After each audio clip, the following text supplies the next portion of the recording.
a bunch of special actors, really cool people. I'm really excited to have them here. My name is Butterworth. I'll be the interviewer today. Miguel, let's start with you. Introduce yourself, and then we'll have Eva sitting to his left, and then we'll have Carter to her left, and then to her left, Josh. And go ahead, let's start with you, Miguel. Sure. My name is Miguel Rodriguez. I'm currently an audiobook narrator and producer, and with about 23 titles under my belt, working on 24 through 26 presently. And actually, been doing that for about 5 years now, and have just stepped into screen acting. So looking forward to more screen acting work. Amazing. Let's go on to Eva. Hi, I'm Eva Peterson, and I've been acting for, I think, about 4 or 5 years now. I started in theater and then came across a really great agency and signed with them and have been working pretty steadily ever since. Carter. I'm Carter Bostwick. I've been doing a lot of theater locally here in Asheville for a while. I've been teaching therapeutic theater to psychiatric patients. And I also just started doing the screen acting. Looking forward to opening up that new chapter. That's great. Josh. Hey, I'm Josh Payne. I'm the noob, I guess. It's my second year in TV and film. I don't have any background in it. So, yeah, I'm still learning. That's awesome. Well, I think you all know why I have invited you here. We're here to talk about what it's like to be an actor in this day and age. A lot of us have had a pretty easy road in terms of knowing what we want to do. It's pretty clear to a lot of us. Some of us have taken a while to decide that. Like you, Josh. Could you go into why you chose acting, Josh? For me, it's like the American dream aspect, I guess you could say. So, I've always been fascinated with action film. And then being a veteran, you know, and kind of being in the field, so to speak, doing a little bit of that cool, fun stuff that I saw on film. I just thought it would be really cool to do that, you know, because, I've done it before in life, you know. Mm-hmm. So it'd be really cool to do it on film, but it's just a little bit different. But that's kind of the reason why I got into it. That's awesome. So your goal then is acting in action films? Oh, yeah. Yeah? Yeah. If there's a way, like my end all be all, like before I die, I want to do a military film. Awesome. And you have so you said you were in the military. Yeah. How long were you in the military for? I did 5 years. 5 years. Active duty, yeah. So not really that long, but I did a little bit. I did some stuff. So after 5 years of being in the military, was it while you were in the military that you decided to strive for acting? Yeah, it was one of those things that I kind of saw and I wanted to do, but I couldn't do both. So I went to like some of those little cheesy little hotel audition things, and they would just be like, yeah, come to this audition and then we can kind of like sign you and tell you if you're going to make it or not in the industry.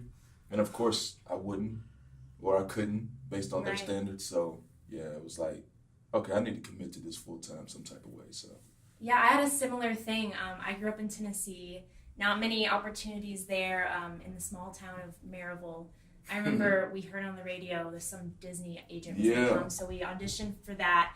But then they wanted thousands of dollars from my dad for me to do it. So the opportunities are just so hard to find sometimes. So were you here when you heard about that hotel opportunity? No. I'm born and raised in Kentucky. I'm a country boy, so. Yeah. So we're in Asheville, North Carolina, by the way. So when did you move to Asheville? To be honest, I moved to Asheville in January of this year. So I'm still a noob. Well, and you moved here for what purpose? Just for acting. I was contracting overseas the past 2 years in Saudi Arabia, and that was pretty intense, to be honest. Really intense. And so when I talked to John Minnick at the Screen Artists Co-op, he told me, he's like, yeah, I can represent you, bro, but you're going to have to be here and take some classes. And so I was just like, well, I guess I'll have to move there and take some classes. And that's what I did. Eva, could you go into your experience with growing up? When did you know you wanted to act as a career? Yeah, I started out singing and performing on stage that way, taking voice lessons and really focusing more on the music aspect. And it got to the point where my favorite part of singing and learning these songs was the performance. And everyone was like, oh, you have to try theater and all this. And I did, and I love theater, and I have a special place in my heart for it. But it got to a point where I was like, I'm interested in film acting. And it was kind of just this, making discoveries about what I was truly interested in. And just the fact that I've never really seen myself doing anything else. It's something that I'm passionate about. It's something that makes me happy. And I'm supported. I'm lucky enough to be supported by my family and by my friends. Yeah. So it was just it just feels really natural for this to be what I'm doing. Yeah. For the group, question for the group. When you told your family that you wanted to be an actor, what was the response? Was it positive? Was it negative? I heard you chuckle, Josh. Oh no, that's funny. In the country, you work with these. You know what I mean? Like that's pretty much it. You work with these. You do stuff that makes sense. Boy, you can't be no actor. You know what I'm saying? Nobody goes off to be actors. Who does that? Anybody around here has done that? It's like either farm or nothing else really. I mean, it's just pretty much black and white. Work. Acting is not work.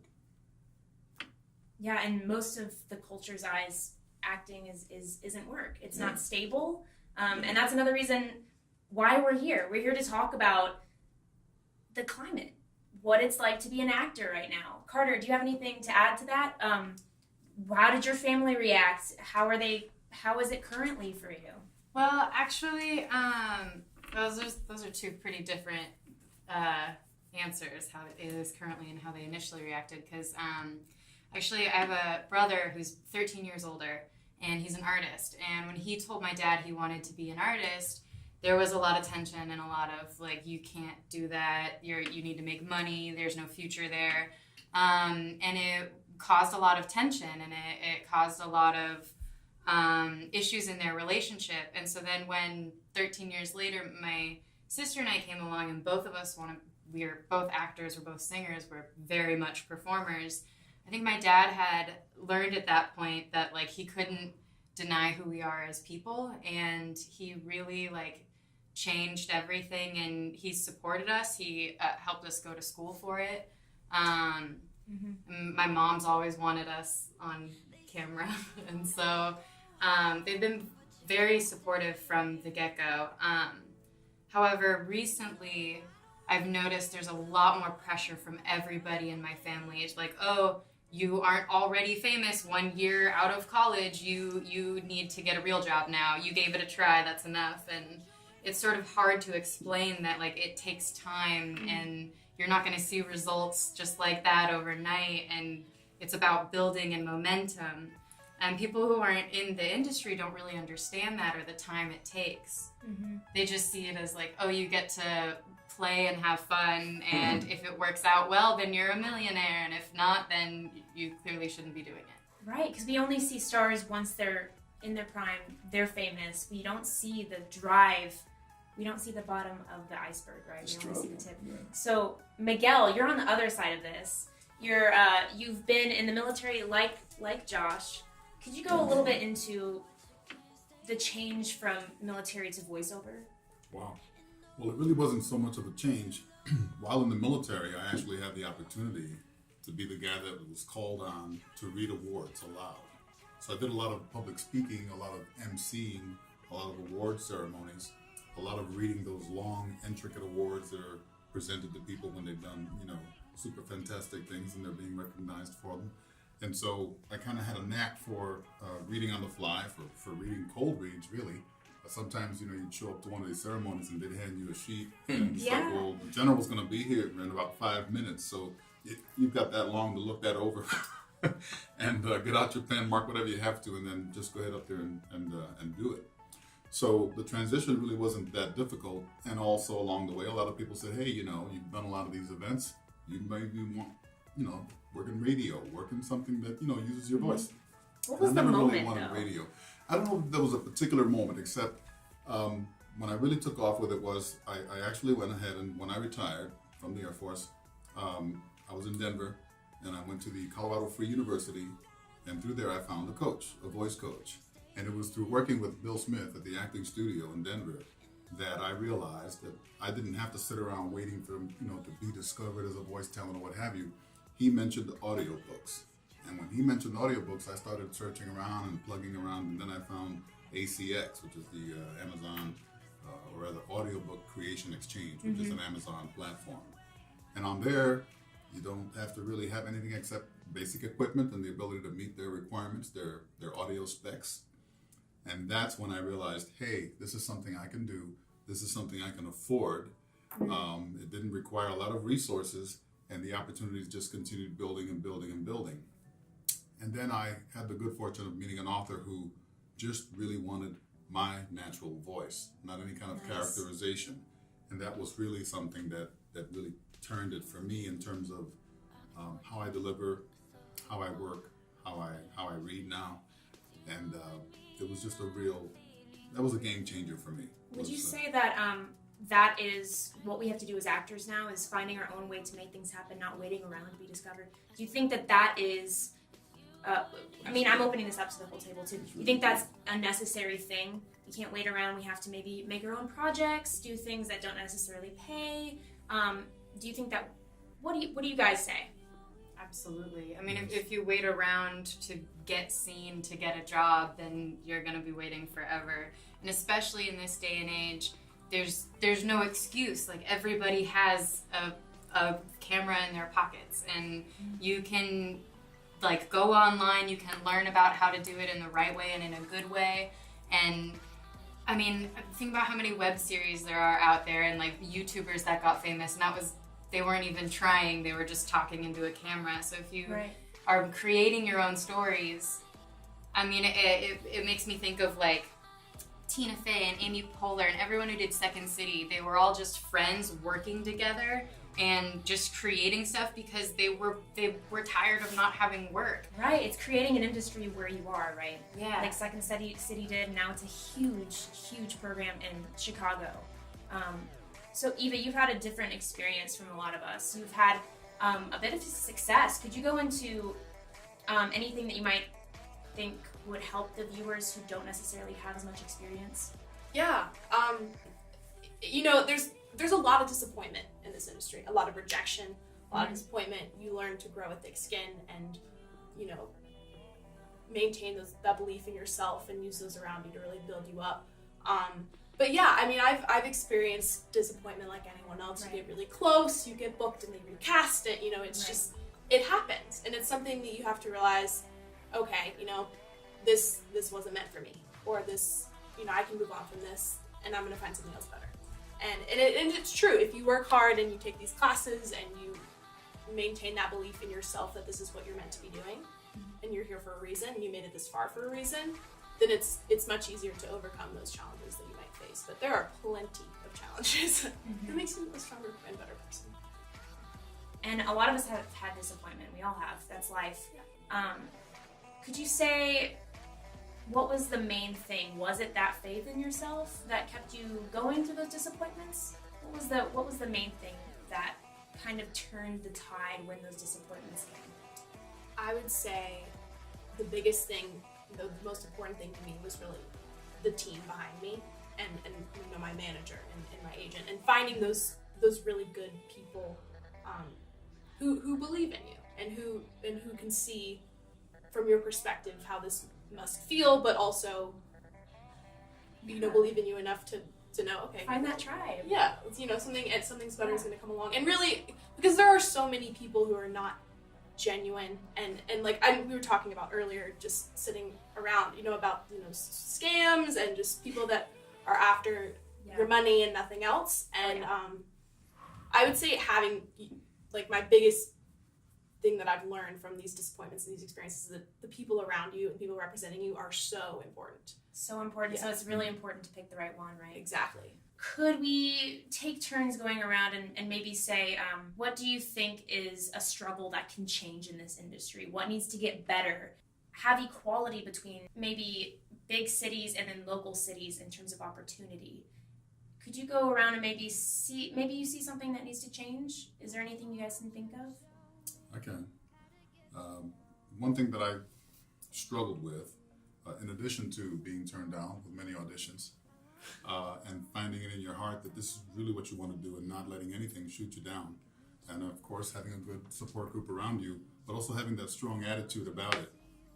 But also I found that one of the struggles was simply not having access to good information, even if it was, you mentioned there being scams, some of the information may not be reliable, but there are times when there was zero information, or what information was available came at a significant cost.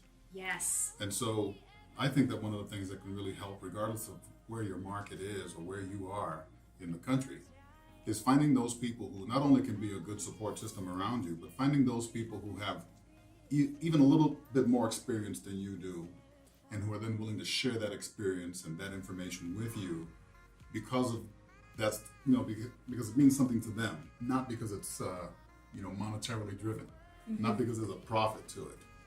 And I think that if we, wherever we are in our path, can reach back, then that is a huge thing to do. And I think it means so much to those who we can help. So I had people that were able to help me, some who were able to help me at no cost, some who were able to help me at very little cost, and some who, they were worth the cost. Like I mentioned before, the acting studio and the coach, totally a worthwhile and valuable pursuit. Yes. At the same time, again, mentoring others, sharing what you know, building others up. I think that's one of the things that really is often lacking, that people can't seem to find. I'm hearing support as a ringing topic here. Absolutely. To solve a lot of these problems. There's not a lot of support in this industry. In fact, there's a lot of competition. And there's competition anywhere in any field that matters. But it's more so mentally. A lot of audition rooms, you come in and you feel like everyone's against you. I know casting directors are there to find someone. They want the person that comes into the room to be the actor they choose. But actors, don't you feel like there should be more support there? Josh, you want to say something? Yeah, definitely. When it comes down to industry, specifically to acting, I feel like there's really no gateway or segue into it. And comparing it to other more traditional white-collar, blue-collar industries, you can always have some type of a precursor or understudy program. I wish the guild had an understudy program where you can put in X amount of hours, and then after you put in so many different hours, now you're set apart from other people that say, oh, I want to be an actor, but I don't want to put the work in. Because for the people at this table, I'm sure I can speak on your behalf and say you've put in a lot of man hours, a lot of countless study, a lot of countless practice or whatever to kind of chase your dream. You know what I mean? But that all, in essence, kind of means nothing until somebody sees you and wants to take a chance on you. Right. In my humble opinion, I feel like if the guild were to say, okay, hey, we have this junior guild program that if you put in 90 hours or 120 hours, you're automatically a professional actor or eligible to be, as opposed to all the uncertainty. You know what I mean? Because there's nothing that pays until then. Exactly. That's why it's so unstable, right? As a career.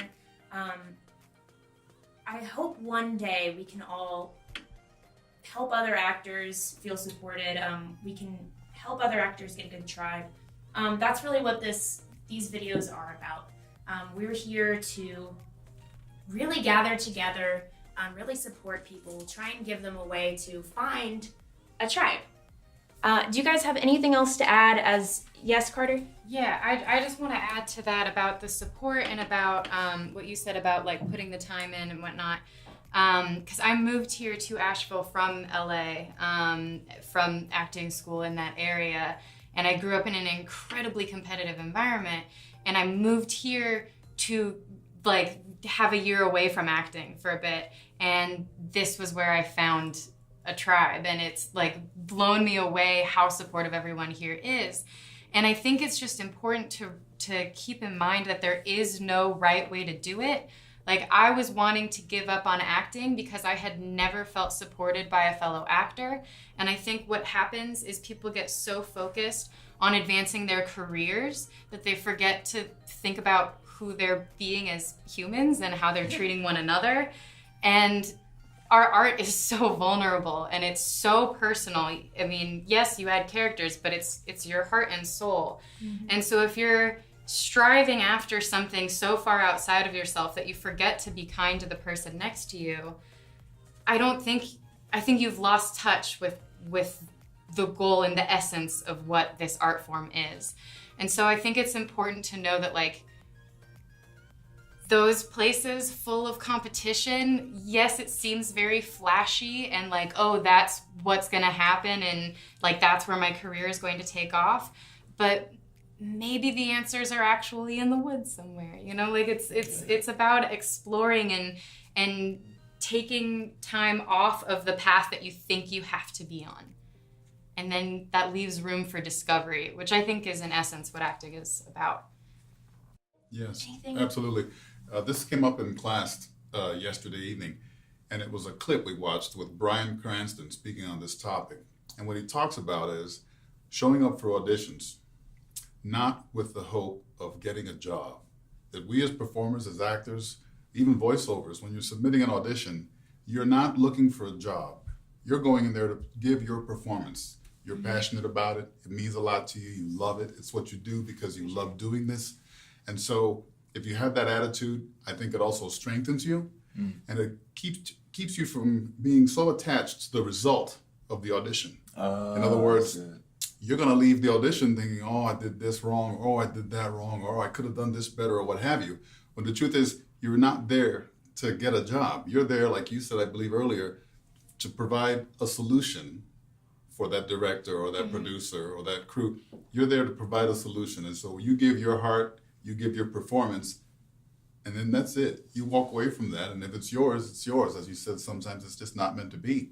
It's really and so it's a healthier attitude than looking at it as, I'm going there to get a job. No, we're going there to perform, to do what we do, to act. And it's so hard. I know some actors, including myself, have not had homes.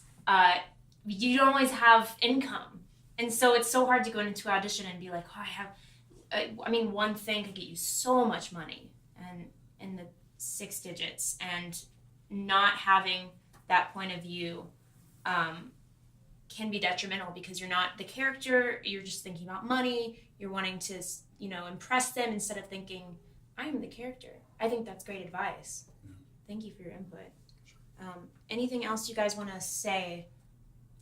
Yeah, just to emphasize that everyone's path is different on this journey as an actor, and that because there is no junior Screen Actors Guild program, there's really no set path like, oh, you move here, you do this, and then you're an actor. It's a lot of hard work and a lot of maybe working on something that you really didn't need to be working on, and then realizing that and working on something else, and it just kind of trying different things, and no one's journey is going to look the same as someone else, and it's really all about finding what works for you and what's going to make you the best actor and the best person you can be.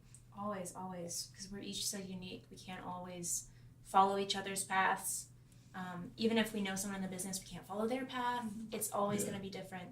Anything else you guys want to add? I think that's the beauty of it all. Being able to follow some people now in the age of technology on social media and see, wait, you used to work at Quiznos, or you used to work at whatever, place that I saw you at, and now you're living the American dream, so to speak, and you're actually a professional doing something that you love. It's amazing to see those success stories. Right. Chris Pratt, he had an interview, I think with Conan, I'm not sure. Pretty sure it was with Conan.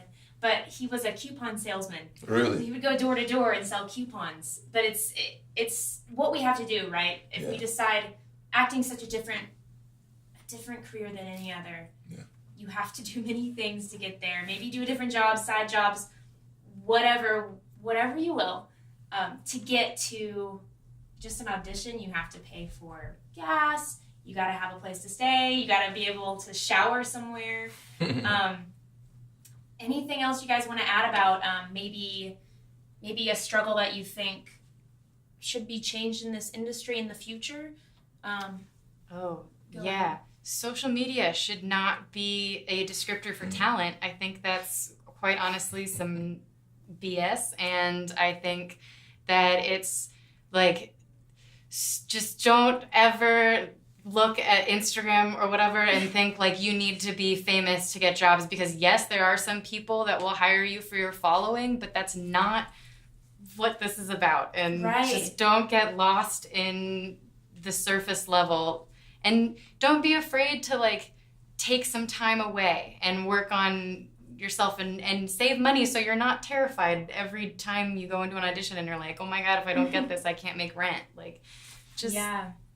So many things I could go off on from that. I think one of the things you said earlier was this work is so vulnerable, and I think that one thing that people miss when they're just surface level with followers and social media is it's the craft.